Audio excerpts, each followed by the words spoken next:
not to get into, but between three, it's a good effort. There's a problem down near the halfway line, and it seems to be Messi. আমন্ত্রণ জানাচ্ছি পল্লী টিভির খেলাধুলা বিষয়ক নিয়মিত অনুষ্ঠান পল্লী স্পোর্টসে। দর্শক, নেকাক্সার বিপক্ষে লিগস কাপের ম্যাচে মাত্র 11 মিনিট খেলেই মাঠ ছাড়েন লিওনেল মেসি। মুহূর্তেই ছড়িয়ে পড়ে উদ্বেগ, ইন্টার মায়ামির প্রাণভোমরা চোট পেয়েছেন।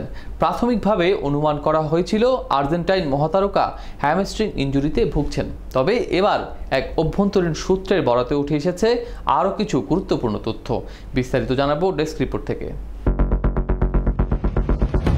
ESPN আর্জেন্টিনার কন্ট্রিবিউটর ক্লদিও ফুটবল দাবি করেছে মেসির হ্যামস্ট্রিংয়ে টেন্ডারনেস এবং কিছুটা ব্রুইজিং পাওয়া গেছে। যদিও আনুষ্ঠানিকভাবে ইন্টার মায়ামির পক্ষ থেকে এখনও কিছু নিশ্চিত করা হয়নি। তবে সূত্র বলছে এটা বড় কোনো ছিঁড়ে যাওয়া ইনজুরি নয়। তবে কতদিন মাঠের বাইরে থাকবেন সেটা এখনও বলা যাচ্ছে না। এরই মধ্যে গুঞ্জন চলছে মেসি অন্তত 3 থেকে 4 সপ্তাহের জন্য ছিটকে যেতে পারেন। এ ব্যাপারে মায়ামি হেরাল্ড এর স্পোর্টস রাইটার মিশেল কাউফম্যান জানান, মেসির ইনজুরি মূলত ডান উরুর উপরের দিকে এবং যদি সেটা সত্যি হ্যামস্ট্রিং হয়ে থাকে তবে লিগস কাপের বাকি অংশে আর মেসিকে দেখা যাবে না। ম্যাচের 10ম মিনিটে প্রতিপক্ষের ডিফেন্স চিরে এগিয়ে যাওয়ার সময় হঠাৎ থেমে যান মেসি। মুহূর্তেই মাঠে বসে পড়ে চোটের ইঙ্গিত দেন তিনি। ফিজিও এসে দেখার পর তাকে সরাসরি বদলি করে নেওয়া হয়।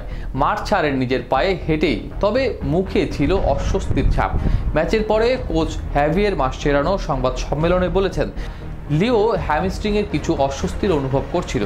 খুব গুরুতর মনে হয়নি, কারণ ব্যথা বলার মতো কিছুই ছিল না। তবে সে নিজে থেকেই জানিয়ে দিয়েছে সমস্যা হচ্ছে, তাই পরিবর্তন করতে হয়েছে। পুরো রিপোর্ট আমরা কাল জানাবো। গোল করে দলকে সমতায় ফেরানো জর্দি আলবা বলেছেন, এটা আমাদের দলের জন্য খুব কষ্টের।